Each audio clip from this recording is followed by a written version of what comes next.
Cade Dillard's pick and choose decision nearly pays off immediately. A prime Midwest dirt track has a very murky future, and we've got a scorching dirt late model hot take on the show today. Let's go.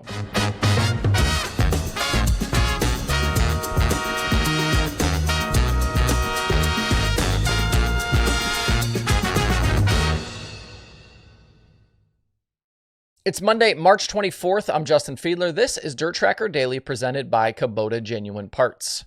Right now at your local dealer, Kubota Orange Days are happening. It's the best time of the year to get Kubota equipment at unbeatable prices.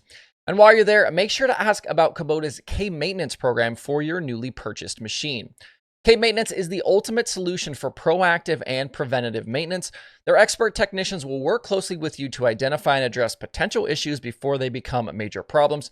They're going to develop a customized maintenance plan tailored to fit your specific needs. They utilize cutting-edge diagnostic tools to get your equipment back up and running quickly. And they're going to do it all with Kubota Genuine Parts. With Cade Maintenance, did you know you get price protection also? You don't have to worry about inflation because your parts and labor prices, they're locked in when you purchase your plan. Don't let maintenance woes hold you back. Choose Cade Maintenance and experience the difference for yourself. You can find the closest dealer to you in the My Kubota app or visit KubotaUSA.com. On the Monday Daily Show, I said that I had a Ricky Thornton Jr. hot take that I would share this week, and that sharing, it's going to happen today. Yesterday's take on the show was that the Lucas Oil Late Model Dirt Series will have the best championship battle in the country in 2025. And today's scorching hot take is that Ricky Thornton Jr. is an even better race car driver than you think he is and better than he gets credit for. So let me explain. We obviously know the historic season that RTJ had in 2023. Without the Lucas chase, he easily wins that championship.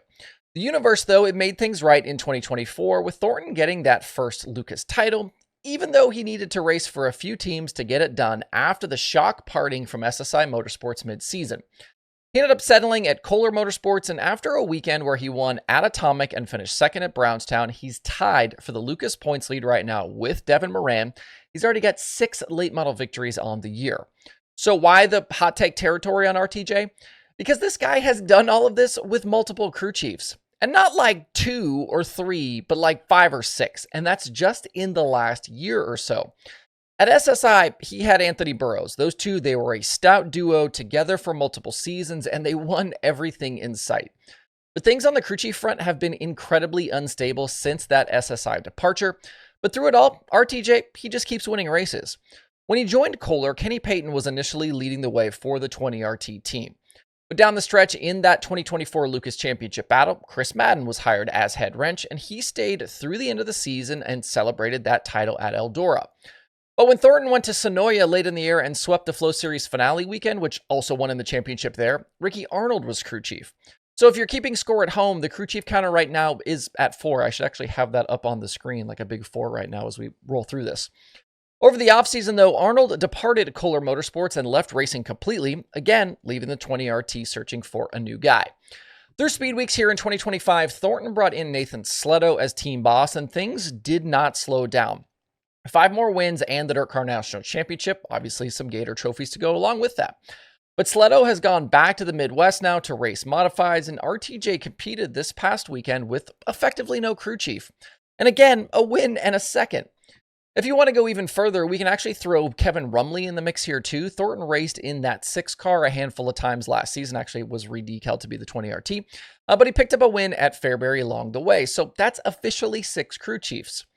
Across dirt racing, we've seen these types of changes make or break drivers and their seasons and their careers. There are plenty of high-profile examples, even from recent seasons, and some that we're continuing to watch play out right now. But for the 20RT, none of that seems to matter. New crew chief, old crew chief, hell, no crew chief at all. And if you're thinking through all of this that maybe Thornton is the problem when it comes to this crew chief carousel, and that maybe he's hard to work with, friends in the industry, they tell me that's just not the case.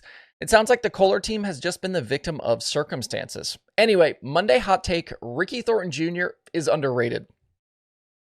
I did want to double back to another late model driver we talked about last week, and that is Cade Dillard. He recently fell off the Word of Outlaws late model series, and we talked about his feelings towards series officials for their decision-making and then his plans to shift to a pick-and-choose schedule. Dillard spent this past weekend in the modified, not running with Lucas or the Outlaws, instead going modified racing.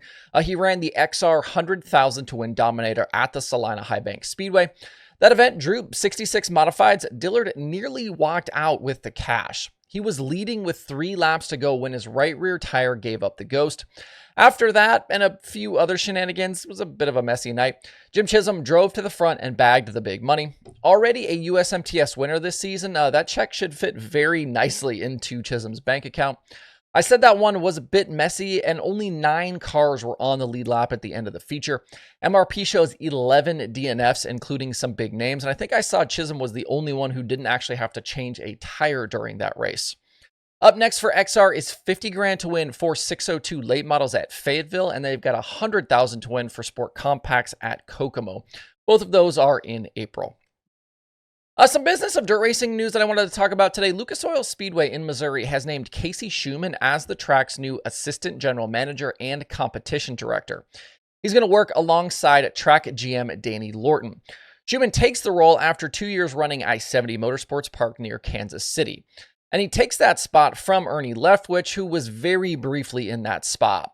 Leftwich previously ran the MLRA series, and he slid over to the track after that series was shuttered during the off-season. Leftwich, though, along with a few other previous MLRA folks, have since moved over to the Comp Cam's Super Dirt Series to help out there. Leftwich actually now the series director. Shuman brings a lot of experience to Wheatland, as he not only ran I-70, but was the World of Outlaws late model series boss for several seasons. And then he and wife Brooke also operated the War Sprint Car Tour from 2015 to 2019. Shuman, also a lot of seat time himself. He was a driver for a long time. He made open wheel starts from coast to coast for something like 20 plus years. He's a regular at the Chili Bowl. But while I think this is a good pickup for Lucas Oil Speedway, it's probably not good news for I-70. In recent years, that track had hosted high-limit sprint cars, the MLRA, Power I divisions, the All-Stars, and the USMTS. We reported last October that I-70 was actually headed for a track reconfigure, with plans there to take the surface down from just under a half mile to likely about a third mile setup.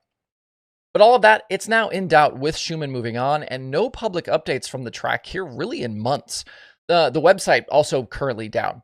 It's a shame because it's a great facility there with a ton of modern amenities. It does seem like maybe the drag strip on the property is still operating, but I wouldn't expect anything to happen there on the dirt anytime soon.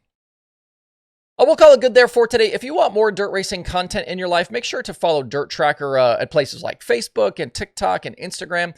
Fresh content gets posted to those places and others all the time, so check that out if you would like to have even more. Hope you guys have a great Monday out there. We will see you right back here tomorrow.